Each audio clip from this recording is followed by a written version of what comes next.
may be the greatest catch I've ever seen in my life. Alright guys, just in case you were unable to watch the last video, I want to tell everybody I am very sorry, but I am not going to be able to live stream every single night this week like I have done all season. I'm traveling across the country to see my family. So yeah, I don't want to say it sucks, but I wish I could live stream every night for y'all. Y'all have showed so much support so far this season. But I still want to try to answer as many of your questions personally as I can. So please make sure you're following me on Instagram. Make sure you are following me on Twitter. Whenever I put something on my story, whenever I send out a tweet saying, send me your rosters, I'm going to set your starting lineup this week. Please make sure you go and you DM me those or you reply to the tweet, whatever it is, because I'm going to be making so many videos where I hold those rosters up on the screen. I'll break it down by quarterback, running back, wide receiver, tight end, tell you exactly who you need to have in your starting lineup. And yeah, I'm trying to help as many people as we can for their week 15 matchups because we know that's the most important thing to do at this point of the season.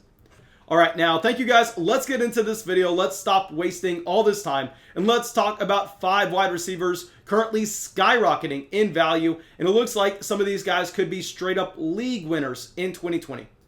All right, so now our first wide receiver that we're going to talk about is someone, honestly, I was way too low on. Brandon Aiyuk. Okay, so yes, Deebo Samuel left this game with a hamstring injury. I do not know if we're going to get Deebo Samuel back at this point. I mean, Deebo Samuel has been a wide receiver that has suffered injury after injury after injury, not only at the NFL level, but through his entire college career. I mean, dating all the way back to South Carolina, Deebo Samuel has been a wide receiver struggling with those injuries. And now it looks like Brandon Aiyuk has showed us truly that he is an alpha wide receiver. I mean, we have seen so many times so far this season where we'll have a wide receiver for the San Francisco 49ers go out there and put up a monstrous game.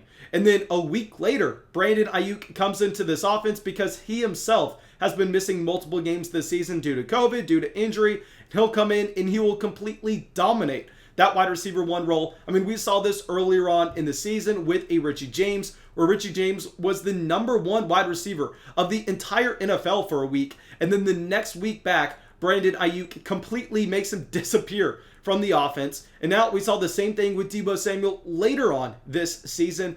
Brandon Aiyuk is an alpha wide receiver. I did not expect this coming from Arizona State. I mean, laughable that N'Keal Harry was able to play ahead of Brandon Aiyuk earlier on in their respective careers. Here it looks like Aiyuk is by far and away the better NFL wide receiver. No idea what's going on with N'Keal Harry. I mean, no idea there. But regardless, coming off a performance where he saw 16 targets, this is the second time he's seen this much volume, 10 receptions in 116 yards. So yes, this was a monstrous game, but given the volume, if he had some touchdowns go his direction, which is entirely possible because we know touchdowns are very volatile week to week, and really the only way that you can predict them is by looking at where the volume is. I mean, if he gets some of those touchdowns later on this season with this type of volume, Brandon Aiyuk could be an elite wide receiver in fantasy football. I am so sorry for anybody I told to bench Brandon Aiyuk in week 14. I told a significant amount of people to do just that. And yeah, all I have to say is I'm sorry. I did not realize we were looking at a wide receiver with this much talent. All right.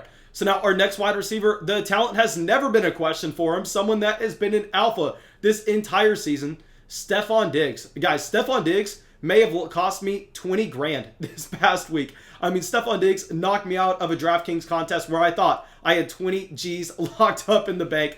But regardless here, 10 receptions, 131 yards, a touchdown, and 14 targets. Literally, if he had less, I think if he had 1.8 points or less, I mean, that 20G would have been mine. But regardless, here, Stefon Diggs, clearly an alpha wide receiver. Not only was he able to put up these type of numbers, but this was also against a very good Pittsburgh Steelers defense that had just locked down Terry McLaurin in week 13, did not allow him to get anything going through the air. I mean, Stefon Diggs is truly a top, I want to say 6 wide receiver option rest of season. Of course, I'll get into our rankings of that later on in the week. But right now, Stefon Diggs looks like he's a man on a mission, seeing an unreal amount of volume in Buffalo, especially without John Brown there. There are just so many targets to be had. And if Josh Allen maintains this very high level of play, I think that Stefon Diggs has the overall upside to be the wide receiver 1 overall, ahead of Davante Adams, ahead of Tyreek Hill, if we get that elite quarterback play from Josh Allen, which we have seen in the past.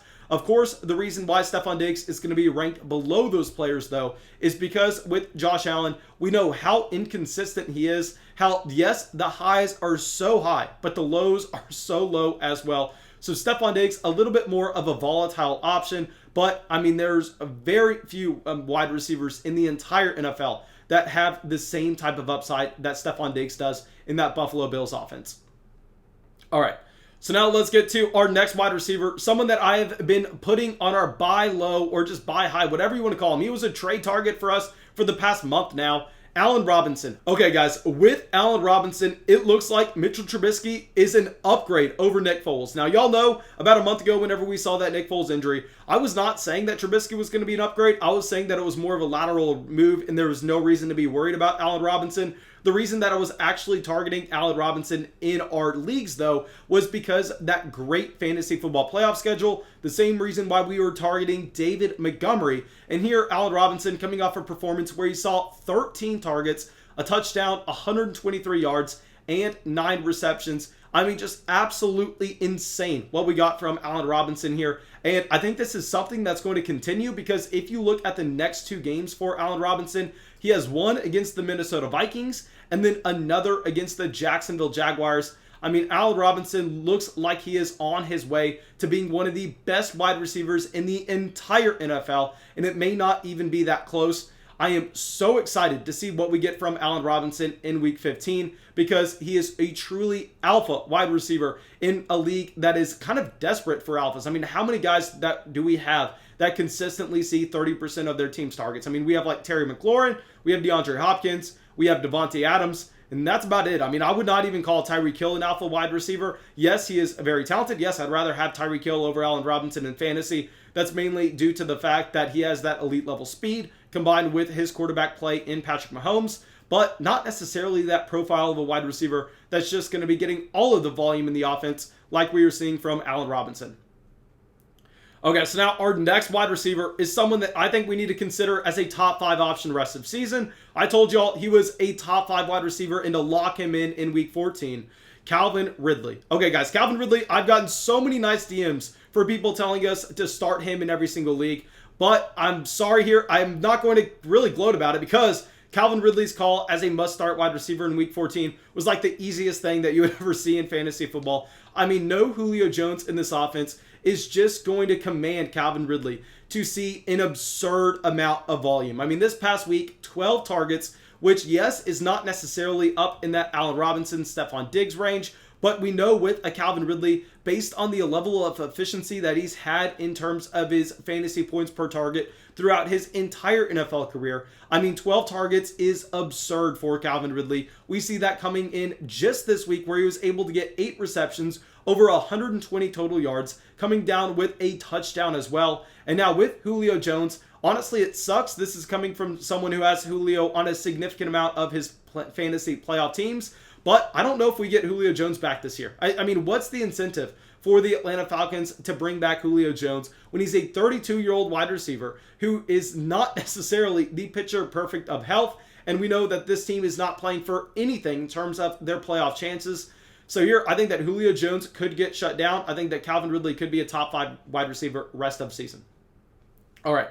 So now, someone that I missed out on entirely this past year. I mean, I was also running victory laps at the beginning of the season whenever he was bombing, but T.Y. Hilton. Guys, I don't know what's going on here. I mean, T.Y. Hilton, I thought was completely washed. Y'all know coming into 2020, I told you all that Paris Campbell was the better wide receiver, but this is now. I mean, T.Y. Hilton's 3rd straight week of dominance. I mean, if you look over the past 3 weeks, T.Y. Hilton is like the wide receiver. I mean, he's a top 5 wide receiver. It's absurd. I don't know what's going on. This week, seeing 5 receptions, 86 yards, 2 touchdowns off of 7 targets. I thought that Phillip Rivers was washed. I thought that T.Y. Hilton was washed based on the drop-off of efficiency that we've seen from T.Y. Hilton from 2018 to 2019, then 2019 into 2020. I mean, T.Y. Hilton looked like he was an old man out there only a month ago. I don't know if he started juicing. I have no idea what's going on. But right now, T.Y. Hilton looks like someone that you need to have in your starting lineup every single week going forward.